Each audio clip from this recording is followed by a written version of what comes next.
चलिए देखिए, चैप्टर का नाम है height and distance.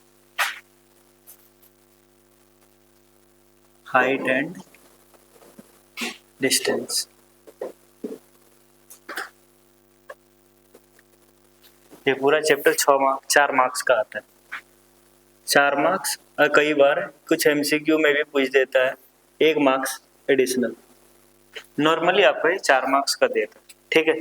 3 marks plus 1 marks या तो केस बेस में पूछ देगा। ले देंगे पूरा चैप्टर में देखेंगे तो 4 मार्क्स आएगा। 4 मार्क्स बहुत ही आसानी से आपको मिल जाएगा, ठीक है। इस चैप्टर का नाम है हाइट एंड डिस्टेंस। हाइट का मतलब होता है कि धरती से कितना दूर है, ऊंचा, है कि नहीं। इसको बोलते हैं वर्टिकल लाइन, वर्टिकल लाइन या वर्टिकल डिस्टेंस। और डिस्टेंस मतलब हो गया कि किसी भी पृथ्वी पे ही एक पॉइंट से दूसरे पॉइंट का दूरी, है कि नहीं। इसको बोलते हैं हॉरिजॉन्टल लाइन, हॉरिजॉन्टल लाइन। इसमें आपको मेनली कुछ फिगर आएगा। सबसे पहले अगर केस देखें तो इसमें जो ट्रिग्नोमेट्री आइडेंटिटी यूज होगा, ट्रिग्नोमेट्रिक रेशियो, उस ट्रिग्नोमेट्री रेशियो का नाम है टेन थीटा, ठीक है। मेनली जो यूज होगा टेन थीटा, बाकी सब भी यूज होगा क्योंकि टेन थीटा का फॉर्मूला होता है परपेंडिकुलर बटे बेस। बाकी सब आप यूज कर सकते हैं, साइन थीटा, कॉस थीटा, ठीक है। तो जैसे इसमें कुछ टर्म आपको समझना होगा। जैसे टावर है, अधिकतर आपका क्वेश्चन रहेगा टावर से रिलेटेड। तो टावर कैसा रहता है, सीधा रहता है, वर्टिकल में रहता है। तो टावर कभी भी रहेगा तो इस तरीके से रहेगा, तो इसका तो हमेशा हाइट ही निकलेगा, है कि नहीं। और दूसरा है कि एक टावर के एक पॉइंट से दूसरे पॉइंट का दूरी को क्या बोलेंगे, ए हॉरिजॉन्टल, इसी को बोलते हैं डिस्टेंस। इसलिए पूरा चैप्टर का नाम ही पड़ा क्या, हाइट एंड डिस्टेंस। इसमें और कुछ चीज जानने का है, जैसे angle of elevation and angle of depression. इस चैप्टर का सबसे मुख्य चीज है एंगल ऑफ एलिवेशन। एलिवेशन क्या होता है, जैसे आप सोचिए कि कोई इंसान, ठीक है, यहां से आप देख रहे हैं कोई चीज को, तो आप अपने माथा को उठाएंगे, है कि नहीं। तो जितना उठा रहे हैं, एलिवेट कर रहे हैं। एक नॉर्मल इंसान इस तरीके से देख रहा है, जितना उठाएगा डेट इज एलिवेशन। अगर हम नीचे वाली चीजें को देखेंगे तो क्या होगा, डिप्रेशन, है कि नहीं। तो जैसे अगर कोई इंसान है इस जगह पे और ये ऊंची चीजों को देख रहा है, यहाँ पे एक टावर है, इस जगह पे देखेगा, तो बताइए ये जो एंगल बना वही एंगल ऑफ एलिवेशन कहलाता है, ठीक है। अजय एक चीज है कि जितना करीब जाते जाएगा, आप सोचिए कि कोई वस्तु है आपके सामने रखा हुआ, ठीक है, वहां पे कोना में रखा हुआ और उस चीज को देख रहे हैं, और अगर थोड़ा सा और नजदीक जाएंगे तो माथा ज्यादा उठाना पड़ेगा या और कम उठाना पड़ेगा, माथा ज्यादा उठाना पड़ेगा। जितना ज्यादा उठाएंगे उतना एलिवेशन क्या होगा, बढ़ेगा। तो अगर किसी एक पॉइंट से दूसरे पॉइंट में नजदीक आप जा रहे हैं, एक पोल है, पोल के टावर यहाँ पे, इस जगह पे अगर जा रहे हैं तो इसको एंगल ऑफ एलिवेशन क्या होगा, इंक्रीज करेगा। एंगल ऑफ एलिवेशन इंक्रीज करेगा। तो नॉर्मली कई बार देता है क्वेश्चन कि from A point angle of elevation 30 degree and 45 degree. तो 30 डिग्री का मतलब क्या हुआ कि यहाँ पे होगा और 45 डिग्री यहाँ पे होगा, तो डिस्टेंस दिया हुआ है, ठीक है। उसके बाद है एंगल ऑफ एलिवेशन। यहाँ पे अगर 30 डिग्री है तो ये कितना होगा, ऐसा नहीं, मतलब 45 डिग्री, 2 डिग्री दिया होगा, ठीक है। अगर आपको दिया है कि 1-2 पॉइंट है, इस तरीके से आप देखिए 2 पॉइंट है, ठीक है। यहाँ पे एक पॉइंट इस तरीके से दिया हुआ है, एक एंगल ए बना रहे, एक एंगल ए बना रहे, लेकिन आपको ये बोल दिया कि एक जगह पे 45 डिग्री बना रहे, एक जगह पे 60 डिग्री बना रहे। बताइए वो पोजीशन क्या होगा, 60 डिग्री कौन वाला होगा, ये वाला होगा कि ये वाला होगा। तो जितने पहले वाला होगा। आप जितना नजदीक जा रहे हैं, ठीक है, जितना नजदीक आप जाएंगे तो इतना आपको उठाना पड़ेगा। नॉर्मली कॉमन सेंस से सोचिए, तो ये क्या होगा, 60 डिग्री वाला ये होगा, अरे 30 डिग्री वाला होगा, ये 45 डिग्री वाला, है कि नहीं। तो this is called angle of elevation. अच्छा, तीसरा और चीज है एक angle of depression. Angle of depression क्या होता है कि आपका माथा कितना नीचे झुक रहा है कि नहीं। अब यहाँ पे आपको बैठा दिया गया इस टावर के ऊपर, ठीक है, टावर में वहां जगह बना दिया है बैठने के लिए, और उस जगह से किसी गाड़ी को यहाँ पे देख रहे हैं। यहाँ पे आप नॉर्मली यहाँ पे बैठे हुए, यहाँ पे एक कार है, ठीक है, इस जगह से आप देख रहे हैं, क्या कर रहे हैं, इस जगह से आप देख रहे हैं। नॉर्मली इंसान इस तरीके से सीधे देखता है कि नहीं, उधर से इसको कितना झुकाना पड़ा माथा, तो यहाँ पे क्वेश्चन दिया हुआ रहेगा angle of elevation depression 30 degree, ठीक है। तो अगर ये 30 डिग्री है तो एंगल ऑफ एलिवेशन कितना होगा, इस इंसान को अगर यहाँ पे देखना होगा तो कितना देखना होगा, 30 डिग्री, क्योंकि आप यहाँ पे जान रहे हैं कि ये क्या है, एंगल ऑफ डिप्रेशन हमें कहीं काम में नहीं आएगा, लेकिन उस डिप्रेशन से एंगल ऑफ एलिवेशन आप निकाल सकते हैं, ठीक है। कई बार दिया रहता है ना कि 30 डिग्री है तो हम यहाँ पे 60 डिग्री बना देते तुरंत, है कि नहीं। लेकिन आपको ये पता होना चाहिए कि दो पैरेलल लाइन है और एक ट्रांसवर्सल है, तो पैरेलल लाइन के ट्रांसवर्सल ए और ए एंगल क्या होगा, अल्टरनेट इंटीरियर एंगल के रूप में बराबर हो जाएगा, तो ये एंगल कितना हो जाएगा, 30 डिग्री। अब सोचिए कि ये इंसान, एक कार अब धीरे धीरे आगे बढ़ रहा है और इस जगह पे कार आ गया, तब बताइए कि वो इंसान ज्यादा माथा झुकाना पड़ेगा या थोड़ा कम झुकाना पड़ेगा, ज्यादा झुकाना पड़ेगा।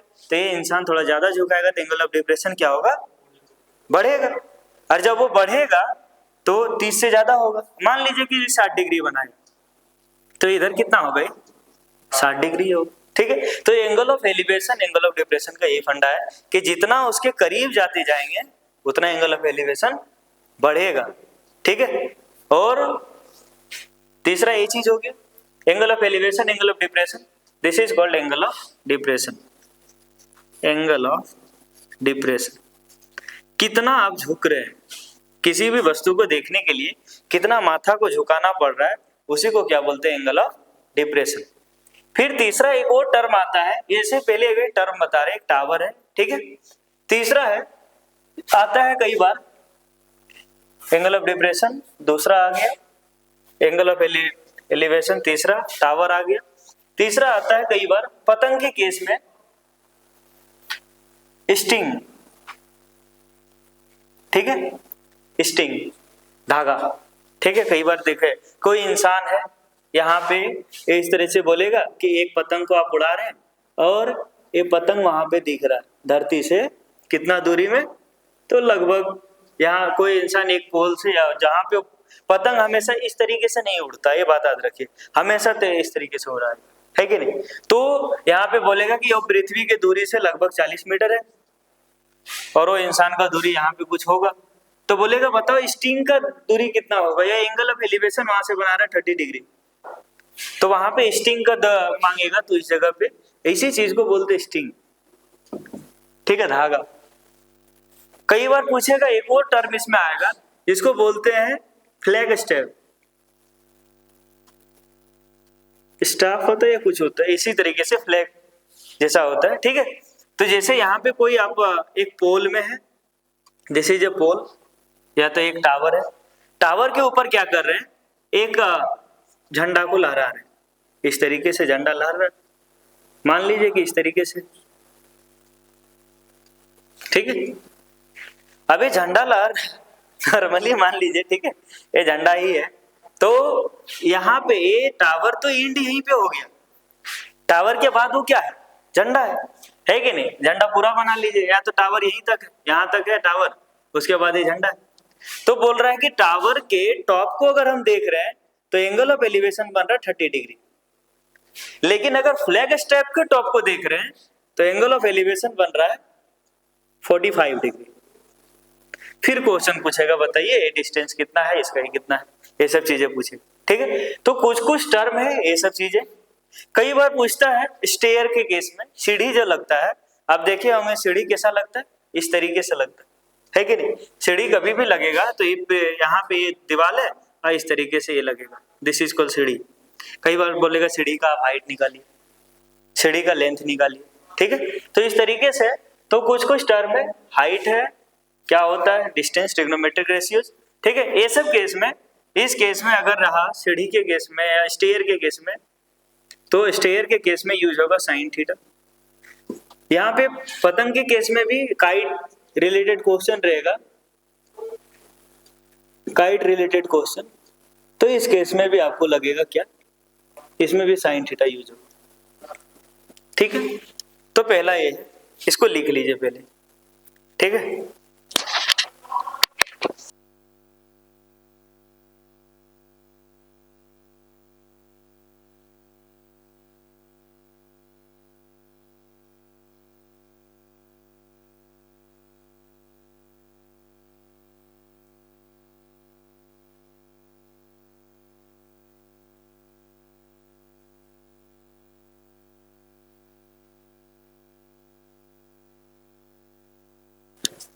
स्ट्रेंगल इस पूरा में जो चीज यूज होगा वो है 90 डिग्री का। हमेशा कैसा, वैसे भी आपको दिखाए थे जितना भी जो टी रेशियो निकाल रहे थे सब में कैसा था, 90 डिग्री था, ठीक है। तो इस तरीके से लिख लिए।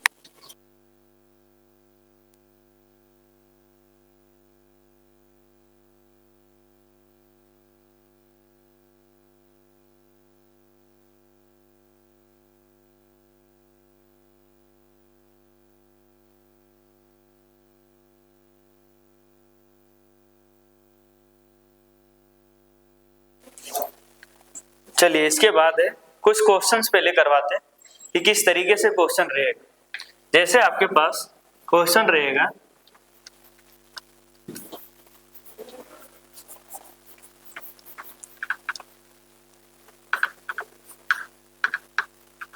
इस चैप्टर में 4 मार्क्स लाना है तो आपको कुछ कुछ कंसेप्ट जरूर याद रखना होगा, ठीक है। एक बार आप लैंग्वेज समझ गए ये क्वेश्चन बहुत आसान हो जाएगा। लैंग्वेज नहीं समझ में आए तो बहुत भारी लगेगा। है कुछ नहीं, ये फिगर बहुत अच्छे से आना चाहिए बनाने के लिए, ठीक है।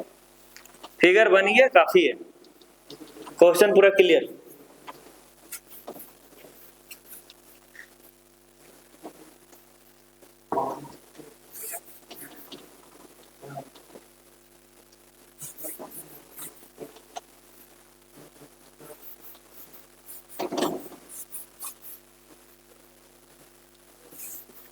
चलिए देखिए इसमें किस बेस में क्वेश्चन आता है, ठीक है। मार्कर तो एक क्वेश्चन है इस तरीके से कि a pole of height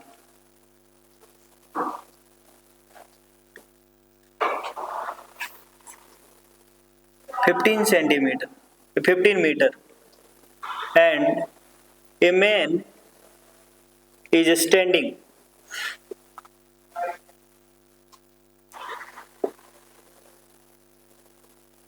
on a point A having angle of elevation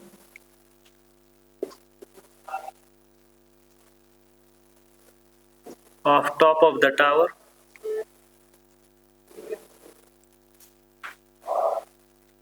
is 45 degree.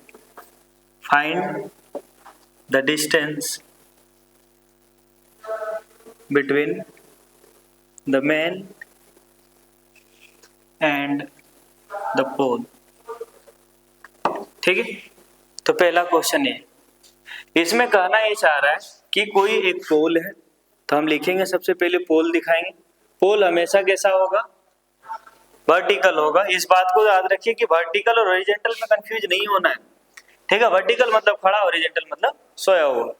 तो कोई एक पोल है तो मानना होगा, इस तरीके का क्वेश्चन को आराम से बनाइए कि let the pole be A B. A B नाम का एक पोल है, ठीक है। ए बी नाम का एक पोल है और C is a point, C is a point where man stand. C एक पॉइंट है जहां पे वो इंसान खड़ा था और यहां से एंगल ऑफ एलिवेशन बन रहा था कितना, 45 डिग्री।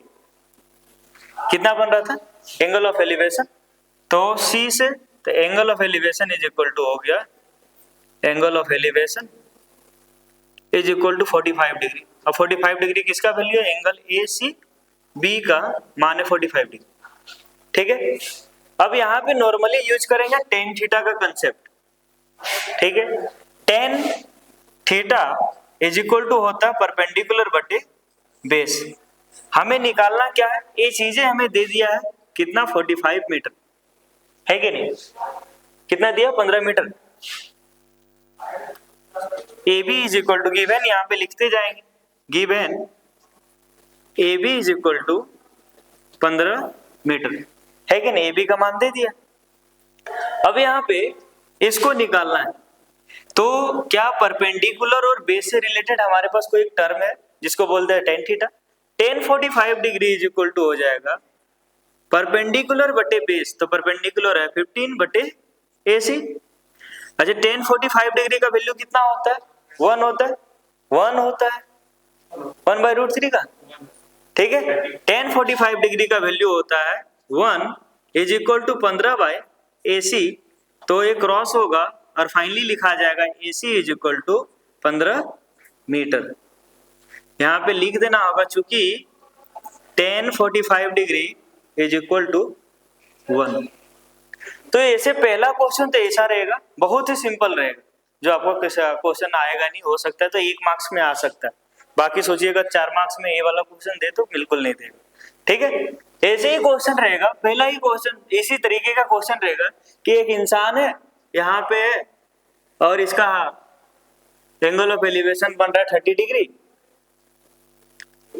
और उसका बीच का दूरी जो है, पोल और उसके बीच का दूरी है 45 डिग्री 45 मीटर। तो बोल रहा है बताओ फाइंड ए बी का मान निकालने बोलेगा, इस तरीके का क्वेश्चन देगा पहले, ठीक है। तो टाइप 1 क्वेश्चन आसान है, दिस इज टाइप 1 क्वेश्चन। अब टाइप बाय टाइप आप बनाइए। टाइप 1 क्वेश्चन इस तरीके से रहेगा, जहां पे एक हाइट या तो ये दिया हुआ रहेगा, ठीक है, और उसमें निकालने बोलेगा। एक बार निकालिए, तब तक बोर्ड मिटा लेते हैं।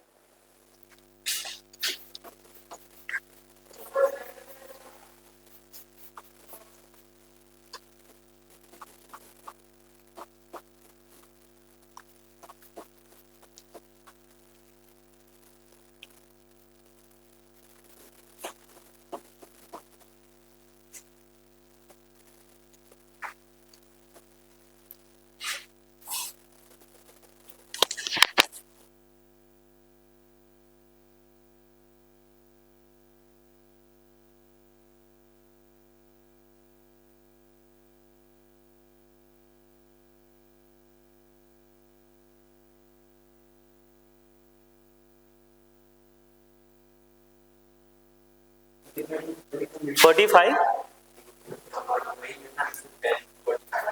1045 डिग्री, यही तो एंगल बन रहा है ना, ठीक है। एंगल कितना है, एंगल ऑफ एलिवेशन इतना है। अब 10 एंगल ए वाला लिए, 1045 डिग्री इक्वल टू परपेंडिकुलर बटे बेस होता है, परपेंडिकुलर ए है और बेस ए। हाँ, जो यहाँ लिखा हुआ है, अब यहाँ पे लिखा हुआ रहेगा तो ये भी लेंगे, ठीक है, लेकिन केस 1 में एक ही एंगल दिया हुआ रहेगा आपको। अब यहाँ पे जैसे देखिए 30 डिग्री दिया हुआ, 45 मीटर दिया हुआ, तो सबसे पहले यूज करना है कि निकालना क्या है, तो ए बी निकालना है। तो ए बी किससे मिल सकता है, इससे और इससे रिलेटेड मिल सकता है। तो अगर निकालेंगे 1045 degree 1030 degree is equal to होगा परपेंडिकुलर ए बी बटे ए सी। 1030 डिग्री का वैल्यू होता है 1/√3, ठीक है। आपको ये बहुत अच्छे तरीके से याद आना चाहिए कि 1030 डिग्री का वैल्यू कितना होता है, तो लिख लीजिए 1030 डिग्री इज इक्वल टू होता है 1030 degree is equal to 1/√3, 1045 degree is equal to 1 और 1060 डिग्री इज इक्वल टू √3। ये तीनों फॉर्मूला जितना अच्छा से आपको याद रहेगा उतना ज्यादा बेनिफिट होगा, ठीक है। ये तीनों आपको अच्छा से याद रखना है। अब यहाँ पे 1030 डिग्री का वैल्यू कितना है, 1/√3 है। तो ए बी बटे ए सी का मान तो आपके पास 45 डिग्री पैंतालीस पता है, ये दोनों को क्रॉस करेंगे तो A B √3 into A B is equal to 45। तो ए बी का मान निकल जाएगा 45/√3। इसको रेशनलाइज करेंगे तो ये वैल्यू आएगा A B is equal to 45√3/3, 3 को इसे काट देंगे तो ए बी का मान निकल गया कितना, 15√3 मीटर। अगर वहां पे √3 का लिखा हुआ रहेगा कि रूट क्या बोलते हैं यूज √3 इज इक्वल टू 1.732, तो वहां पे 732 से गुना कर देंगे 1.732 से, ठीक है। तो पहला क्वेश्चन इस तरीके से आएगा, दिस इज टाइप 1 क्वेश्चन जो नहीं आएगा, ठीक है। बहुत रेयर केस में ही आएगा एग्जाम में, क्योंकि या तो ये 3 नंबर के लिए तो लायक है ही नहीं, बिल्कुल लायक नहीं है 3 नंबर के, इतना आसान कौन देता है भाई, ठीक है। तो लगता है 3 नंबर के लिए होगा, 1 नंबर के लिए होगा अगर दिया भी रहेगा तो, ठीक है। इसी में एक और क्वेश्चन सॉल्व करें टाइप 1 से, find the height of the tower,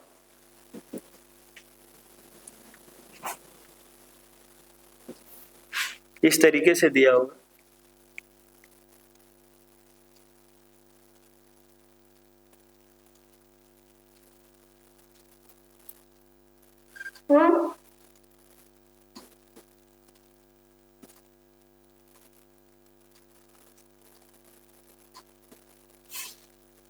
A B का मान निकालिए,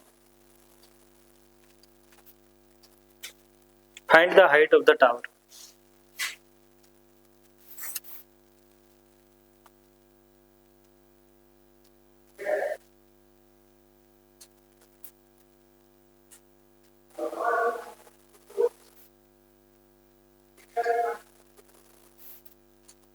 ठीक है, दिस इज टाइप 1 क्वेश्चन, ये बहुत ही आसान होता है। टाइप 1 क्वेश्चन को करने के लिए ज्यादा दिमाग नहीं लगाना होता है। यहाँ पे नॉर्मली हम यूज करेंगे tan 60 degree is equal to हो जाएगा ए बी बटे बी सी। tan 60 डिग्री का मान है √3 is equal to A B by 3√3, जिसका 9 आया सही है। तो A B is equal to हो जाएगा 3√3 इंटू √3, तो ए बी का मान हो जाएगा 9 मीटर। तो ये बहुत सिंपल था, इसको बना के कोई इतनी बड़ी अचीवमेंट हुआ नहीं, है कि नहीं? नहीं सबके लिए बोल रहे हैं, इसको अगर बना भी लेते हैं तो कोई फायदा नहीं है। हाँ, लेकिन ये जरिया है कि चलिए ठीक है, इससे तो स्टार्ट तो हुआ, है कि नहीं। अब क्वेश्चन दूसरा आएगा, ये टाइप 1 क्वेश्चन है, ठीक है। अब टाइप बाय टाइप करके लगभग इसमें 7-8 टाइप का क्वेश्चन मिलेगा, और उसी में से शुरुआती का ही 3-4 टाइप में आपका खास करके बोर्ड में क्वेश्चन आ जाएगा।